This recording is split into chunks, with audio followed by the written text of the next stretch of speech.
بسم اللہ الرحمن الرحیم۔ عزیز طلباء،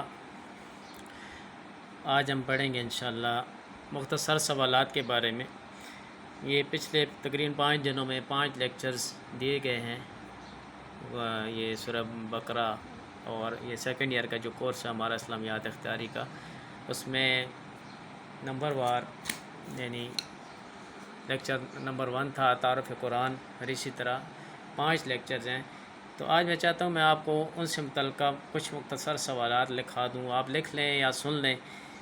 ان کے جوابات سارے جو میں نے آپ کو لیکچر دیے ہیں اس میں موجود ہیں، یعنی کوئی اور یعنی پریشان ہونے کی ضرورت نہیں ہے، سارے اس میں موجود ہیں۔ لیکن صرف یہ ہے کہ آپ کو پتہ ہونا چاہیے کہ کس قسم کے سوالات آ سکتے ہیں، چونکہ آپ کا یعنی 60% غالباً آپ کا یہ آتا ہے شارٹ کویسچن، 40% شارٹ کویسچن اور 20% آپ کے پیپر میں MCQs آتے ہیں، تو وہ سارا اس میں شامل ہیں، وہ سارے لیکچرز میں آ گئے ہیں۔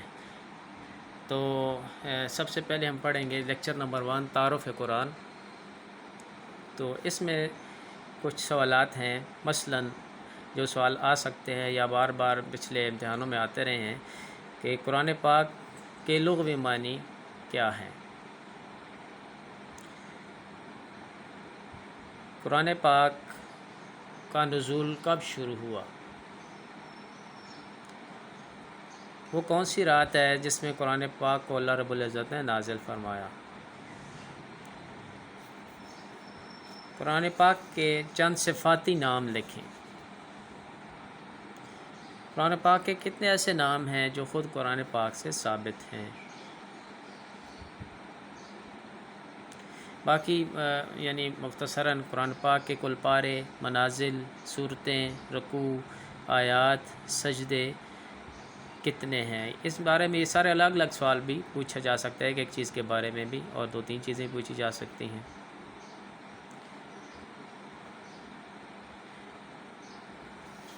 قرآن پاک میں سب سے پہلی وحی کس سورت کی نازل ہوئی؟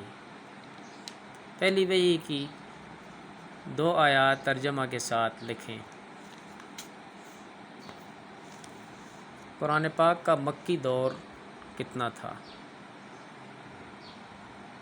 مدنی دور کتنی مدت پر مشتمل ہے؟ کل مدت نزول کتنی ہے؟ اس کے ساتھ ہی ہم نے فضائل قرآن کے بارے میں پڑھا تھا، تو اس بارے میں قرآن پاک کی فضیلت کے بارے میں آپ صلی اللہ علیہ وسلم کا کوئی ارشاد لکھیں۔ حدیث کے مطابق تم میں سے سب سے بہترین شخص کون ہے؟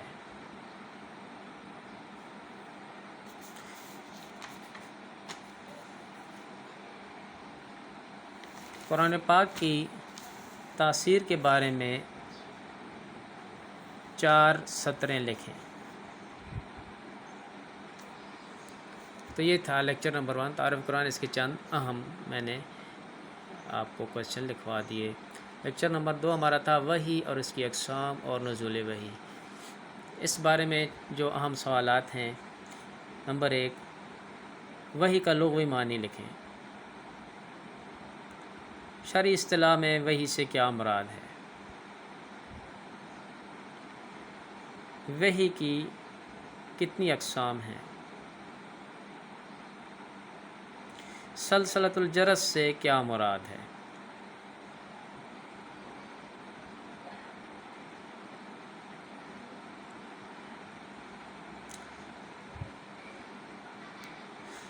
نزول وحی کے وقت آپ صلی اللہ علیہ وسلم کی کیفیت کیا ہوتی تھی؟ کس نبی کے ساتھ پردے کے پیچھے سے مکالمہ ہوتا تھا؟ وحی اور الہام میں کیا فرق ہے؟ جبل نور کہاں واقع ہے؟ پہلی وحی اور دوسری وحی کے درمیانی وقفہ کو کیا کہتے ہیں؟ فترۃ الوحی سے کیا مراد ہے؟ یعنی وہی مراد ہے درمیانی وقفہ جو 6 ماہ کا تھا۔ دوسری وحی کی 2 آیات لکھیں۔ قرآن پاک کی آخری وحی کون سی ہے؟ ترتیب توقیفی سے کیا مراد ہے؟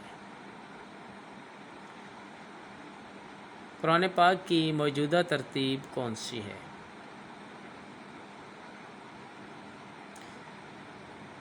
علامہ حلبی کے نزدیک کاتبین وحی کی کتنی تعداد ہے؟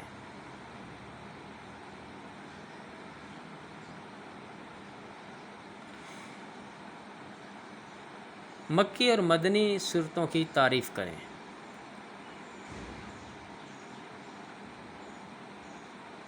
مکی صورتوں کی 4 خصوصیات لکھیں۔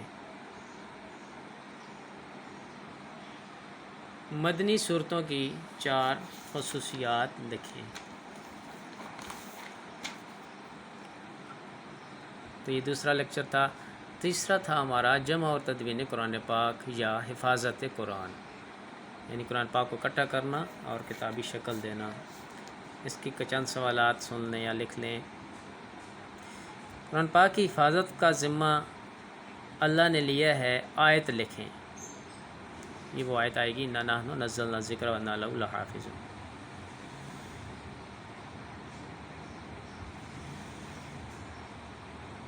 حفاظت قرآن کے 2 طریقے لکھیں۔ عہد نبی صلی اللہ علیہ وسلم میں قرآن پاک کی کتابت کن اشیاء پر کی جاتی تھی؟ 4 کاتبین وحی کے نام لکھیں۔ قرآن پاک کی جمع و تدوین قرآن پاک کتنے ادوار پر شامل ہے؟ تو یہ 3 ادوار ہیں: عہد رسالت، عہد صدیقی، عہد عثمانی۔ عہد صدیقی میں قرآن پاک کو اکٹھا کرنے کی ضرورت کیوں محسوس ہوئی؟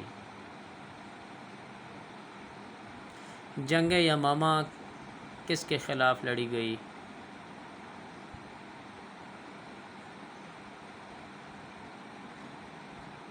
مسلمہ کذاب کون تھا؟ جنگ یمامہ میں کتنے صحابہ شہید ہوئے؟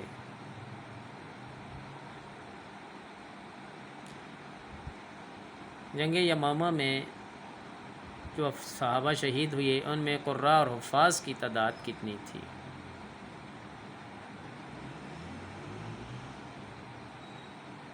کس کے اصرار پر ابوبکر صدیق رضی اللہ تعالیٰ عنہ نے قرآن پاک کو جمع کرنا شروع کیا؟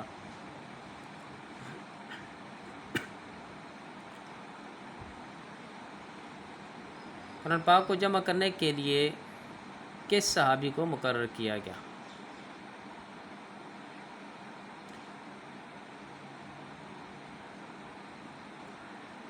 پہلا نسخہ جو قرآن پاک کے کتاب میں جمع کیا گیا اس کو کیا نام دیا گیا؟ اس کو نام دیا گیا مصحف الام۔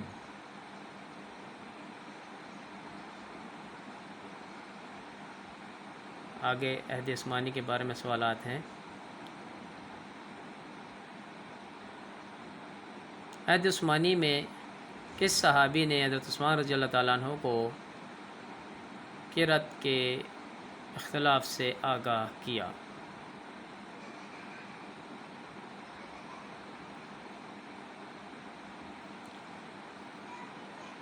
حضرت عثمان رضی اللہ تعالیٰ عنہ نے جو 7 جلدیں کروائیں ان کو کیا نام دیا گیا؟ 7 نقلیں کروائیں، یعنی وہ ایک نقل سے انہیں نام دیا گیا، میں نے جیسے پہلے بتا چکا ہوں، المصاحف الائمہ۔ جامع القرآن کس کا لقب ہے؟ قرآن پاک پر اعراب کس نے لگوائے؟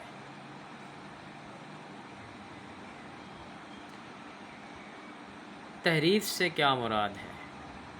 تحریف سے کیا مراد؟ تحریف کہتے ہیں یعنی قرآن پاک کے حروف کو بدلنا یا معانی کو بدلنا۔ اس کی 2 اقسام ہیں، لفظی اور معنوی۔ تحریف کی اقسام تحریر کریں: تحریف لفظی، تحریف معنوی، یعنی لفظ بدل دینا یا لفظ وہی سنا کے اس کے معنی مفہوم بدلا کر سنانا، اس کو بھی تحریف کہتے ہیں، تحریف معنوی۔ یہ یہودی کرتے تھے، کوشش کرتے تھے اپنی کتابوں میں۔ تیسرا ہمارا لیکچر چوتھا تھا اعجاز القرآن، قرآن پاک کی خصوصیات۔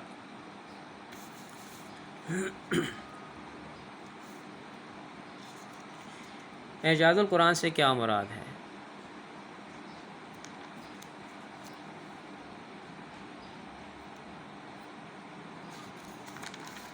قرآن پاک کی چند خصوصیات لکھیں جو دوسری کتابوں میں نہیں۔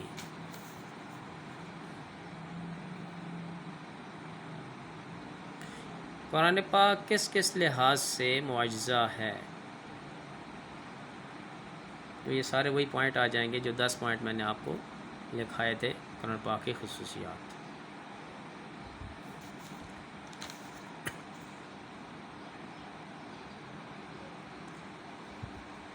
قرآن پاک کا اسلوب بیان کیسا ہے؟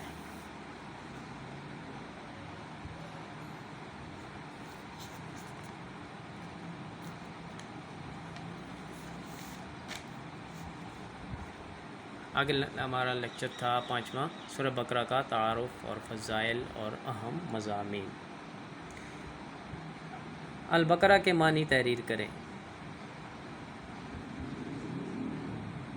سورہ بقرہ کی وجہ تسمیہ بیان کیجیے۔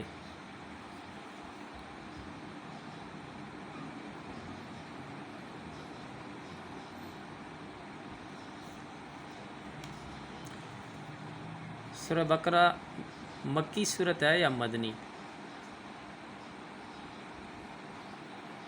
سورہ بقرہ کے کل رکوع اور آیات تحریر کریں۔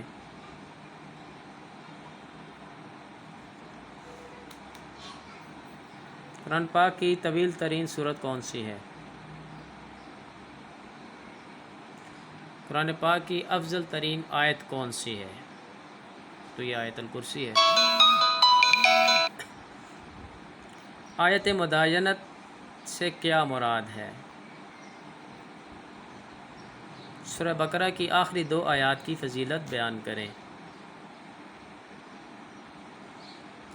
سورہ بقرہ کے 2 فضائل بیان کریں۔ سورہ بقرہ کے 2 مشہور نام تحریر کریں۔ میں نے بتایا تھا آپ کو سنام القرآن، فسطاط القرآن، قرآن کی چوٹی اور قرآن کا خیمہ۔ آیت الکرسی کی فضیلت سے متعلق ایک حدیث بیان کریں۔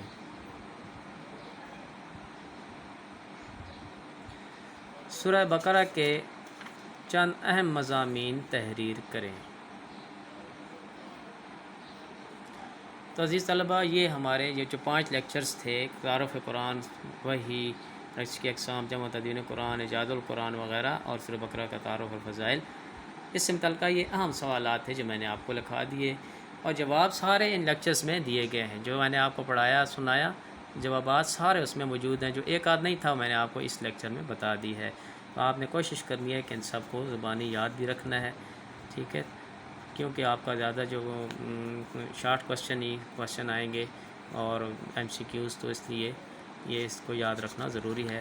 کل انشاءاللہ تعالی ہم سورہ بقرہ پڑھنا شروع کریں گے باقاعدہ۔ اس کے لیے ایک تو یہ آپ کو بتانا ہے کہ قرآن پاک تو باوضو ہو کے ہی پڑھ سکتے ہیں۔ تو آپ چاہیں تو بے شک قرآن پاک ترجمے والا اپنے سامنے رکھ لیں، اور اگر کتاب ہے بہتر یہ ہے کہ آپ کتاب لے لیں۔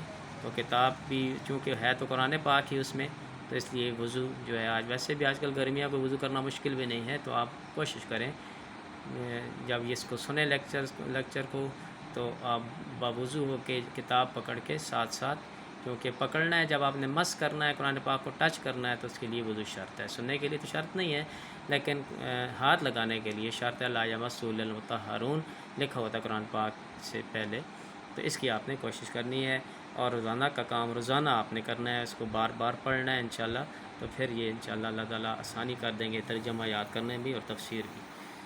اس کے ساتھ ہی انشاءاللہ اجازت چاہتا ہوں۔ آخر دعوانا الحمدللہ رب العالمین۔